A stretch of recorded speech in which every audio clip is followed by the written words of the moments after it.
दोस्तों आज हम जिस मूवी को एक्सप्लेन करने वाले हैं उसका नाम है दी हल्क। मूवी के शुरू में हम लेबॉर्ट्री में एक जेनेटिक इंजीनियर डेविड बैनर को देखते हैं जो डिफरेंट एनिमल्स के डीएनए को मिलाकर कुछ खास बनाने की कोशिश कर रहा है। इस रिसर्च के लिए गवर्नमेंट उसे स्पॉन्सर कर रही थी, लेकिन काफी अर्सा गुजरने के बावजूद जब कोई रिजल्ट नहीं निकलता तो गवर्नमेंट फंड्स रोक देती है। लेकिन डेविड रिसर्च नहीं रोकता और काम जारी रखता है। वो एक ऐसी मेडिसिन बनाने में कामयाब हो जाता है जिसे यूज करने से किसी बीमारी या जहर का असर नहीं होता। वो ये मेडिसिन अपने जिस्म में इंजेक्ट कर लेता है। अब उसका बेटा होता है ब्रूस, तो उस मेडिसिन के इफेक्ट उसके बेबी में भी आ जाते हैं। उसे कोई भी बीमारी नहीं होती, ना किसी भी चोट का असर, ना दर्द। डेविड अब उसका सोल्यूशन ढूंढने लगता है जिससे वो इस मेडिसिन का असर खत्म कर सके। इस दौरान डेविड को वो लोग जॉब से भी निकाल देते हैं। उसने उनकी बात नहीं मानी थी।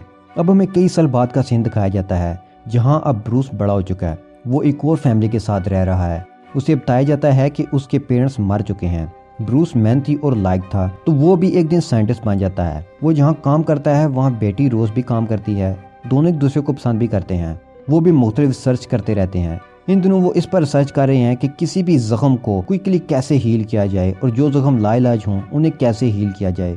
एक आर्मी ऑफिसर बेटी को ऑफर करता है कि तुम लोग इस प्रोजेक्ट के साथ आर्मी में आओ और आर्मी के लिए काम करो, तो बेटी मना कर देती है। वो ऑफिसर उन्हें धमकाकर वहाँ से चला जाता है।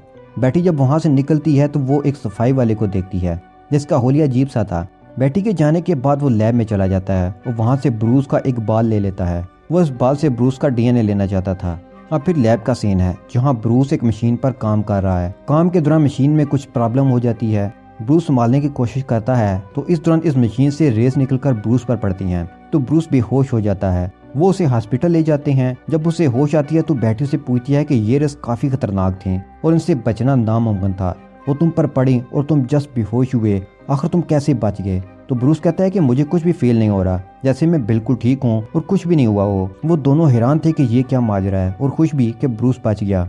फिर रात को उसके डैड वहाँ आ जाते हैं। वो उसे बताते हैं कि मैं तुम्हारा डैड हूँ, लेकिन ब्रूस नहीं मानता और कहता है कि वो तो मर चुके हैं। डेविड बताता है कि आर्मी ने तुमसे झूठ बोला, उन्होंने मेरी रिसर्च भी रुकवा दी थी और बेटी उसी जर्नल की बेटी है जिसने मेरी रिसर्च रुकवाई थी। और जो रिसर्च तुम कर रहे हो वो तो तुम्हारे अंदर है, तुम्हें कहीं से ढूंढने की जरूरत नहीं। तुमने देखा नहीं कि कैसे तुम रेस से बच गए? तुम कभी बीमार भी नहीं हुए, ना चोट का एहसास। ब्रूस इन बातों पर बिलीव नहीं कर पा रहा था। फिर वो लैब में जाता है जहाँ उसे अपने डैड की बातें याद आने लगती हैं। तो अचानक से उसकी बॉडी में चेंजेस आने लगती हैं। उसकी बॉडी फैल रही थी और कलर ग्रीन हो रहा था। फिर वो बड़े ग्रीन मॉन्स्टर हल्क में ट्रांसफॉर्म हो जाता है। उसके डैड भी ये सब छुप कर देख रहे थे। जब वो उसके सामने आते हैं तो उन्हें देखकर उसे अपने बचपन की कुछ बातें याद आने लगती हैं। वो लैब की चीजों को तोड़ने लगता है और छत फाड़कर वहां से भाग जाता है।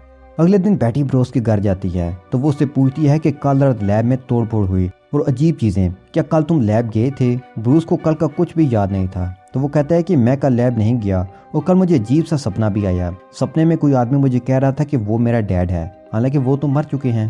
फिर वहाँ बेटी के डैड यानी जर्नल आ जाते हैं। उसका नाम थेडियस रोस है।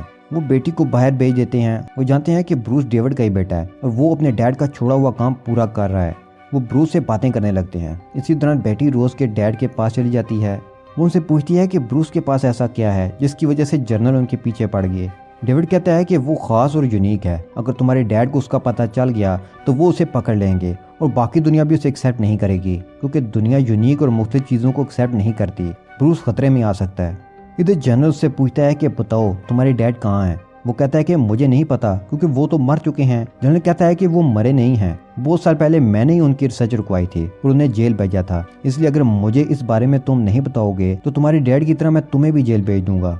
ब्रूस कहता है कि मुझे कुछ भी याद नहीं। जनरल से कहता है कि तुम्हारा दिमाग बच्चों जैसा है, तुम लैब में कैसे काम कर सकते हो? और लास्ट में से कहता है कि मेरी बेटी से दूर रहो और फिर वहां से चला जाता है। अब ब्रूस को उसके डैड की कॉल आती है। वो डैड को पूछता है कि आपने मेरे साथ क्या किया, मेरे अंदर ये क्या बीमारी डाली है? वो कहते हैं कि ये पावर है, इसका इस्तेमाल करो। वो कहते हैं कि मैं इसे अपने जिस्म से निकाल दूंगा, खत्म कर दूंगा। वो कहते हैं कि तुम बेटी की फिक्र करो, तुम्हारे डीएनए से मैंने कुछ क्रिएचर्स बनाए थे जो बेटी की तरफ ही गए हैं। ये सुनकर ब्रूस बेटी के घर की तरफ जाता है। वहाँ ऑफिसर से रोकने की कोशिश करता है तो उसे गुस्सा आता है। इसी गुस्से की वजह से वो हल्क में ट्रांसफॉर्म हो जाता है। वो बेटी को देख लेता है। वो बात कर रहे होते हैं कि वहाँ वो क्रिएचर्स डॉग आ जाते हैं जो उसके डैड ने बनाए थे।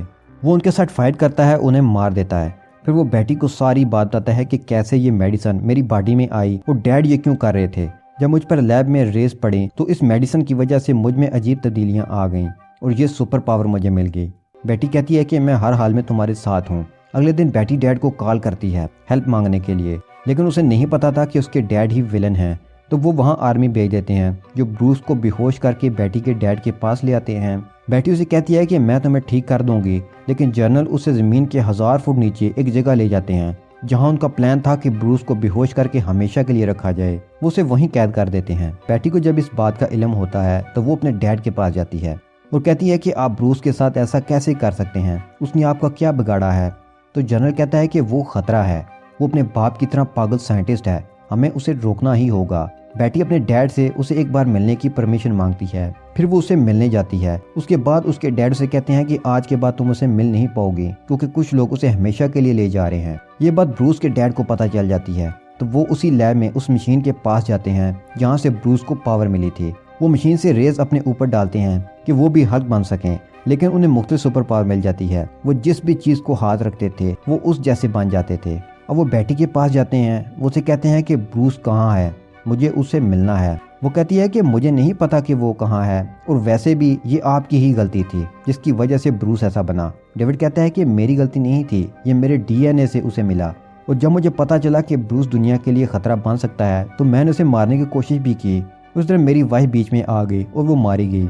दूसरी तरफ हम देखते हैं कि वो लोग ब्रूस पर टॉर्चर कर रहे हैं। वो चाहते हैं कि वो गुस्से में आए और हल्क बने, और जैसे ही वो हल्क बने वो उसकी स्किन ले सकें और उसकी मदद से ये उस जैसे क्रिएचर्स बनाएं।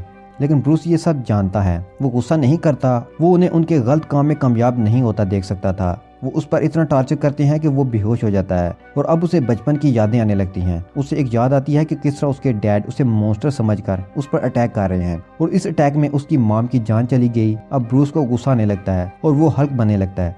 हल्क बनते ही वो वाटर टैंक से बाहर आता है। वो उस पर अटैक करते हैं, लेकिन हल्क बहुत पावरफुल था, उसे गोलियों का कोई असर नहीं होता। वो बिल्डिंग तोड़कर बाहर आ जाता है। अब एक्शन शुरू हो चुका है। आर्मी हल्क का पीछा कर रही है, हेलीकॉप्टर से और फाइटर प्लेन से उस पर अटैक भी करते हैं। पहले वो जंप करके हेलीकॉप्टर पर चढ़ता है और उसके बाद वो फाइटर प्लेन पर चढ़ जाता है। वो उसे जान छुड़ाने की कोशिश करते हैं, लेकिन हल्क नहीं गिरता, तो वो ऊंचाई पर जहाज ले जाते हैं। तो हल्क फिसलकर पानी में गिर जाता है। वो उस पर मिसाइल फेंकते हैं, लेकिन वो वहां से निकलकर रोड के नीचे से होता हुआ शहर की तरफ आ जाता है, और वो शहर में फाइट शुरू कर देते हैं जहाँ बेटी के डैड एक ट्रैप करते हैं। वो बेटी को वहां भेज देते हैं, जिसे देखकर हल्क काम डाउन हो जाता है, जिसकी वजह से अब वो नॉर्मल इंसान में ट्रांसफॉर्म हो जाता है। और इसी वक्त आर्मी वहां आ जाती है। बेटी को ये नहीं पता था कि उसके डैड ने उसे यूज किया। वो अपने डैड से नफरत करने लगती है। अब ब्रूस को वो पकड़ कर ले जाते हैं। ब्रूस के डैड भी आर्मी के पास आते हैं और कहते हैं कि मुझे पकड़ लो, लेकिन मेरे बेटे से मेरी बात करवा दो। वो उसे मिलने की इजाजत दे देते हैं। डेविड यहाँ प्लान बनाकर आया था, वो अपने बेटे को छुड़वाने आया था। यहाँ डेविड उससे ऐसी बातें करते हैं कि उसे गुस्सा आए, लेकिन ब्रूस को गुस्सा नहीं आता। फिर डेविड वहाँ इलेक्ट्रिसिटी वायर से सारी इलेक्ट्रिसिटी अब्जॉर्ब करने लगते हैं।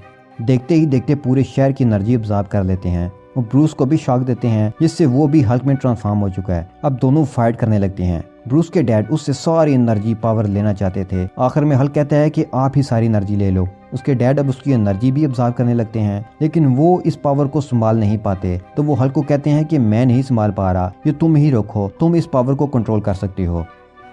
अब यहाँ आर्मी उन पर बम फेंक देती है। वो समझते हैं कि इस बम धमाके में दोनों बाप बेटा मारे गए। अब 1 साल बाद का दिन दिखाया जाता है। बेटी के डैड उसे कॉल करते हैं और कहते हैं कि ब्रूस अगर तुम्हें कहीं दिखे तो मुझे बताना। सब यही समझते हैं कि वो मारा जा चुका है, लेकिन मुझे यकीन है कि वो अब भी कहीं ना कहीं जिंदा है। बेटी कहती है कि मैं आपको कभी भी नहीं बताऊंगी और ना उसे याद करूंगी, वरना वो याद बनकर मेरे पास आ जाएगा। फिर हम देखते हैं कि जंगल में ब्रूस अब भी जिंदा है। वो वहाँ लोगों का इलाज कर रहा है। उसे अपने गुस्से पर काबू भी आ गया है, इसलिए वो हल्क नहीं बनता और छुपा हुआ है। और यहीं पर यह मूवी खत्म हो जाती है।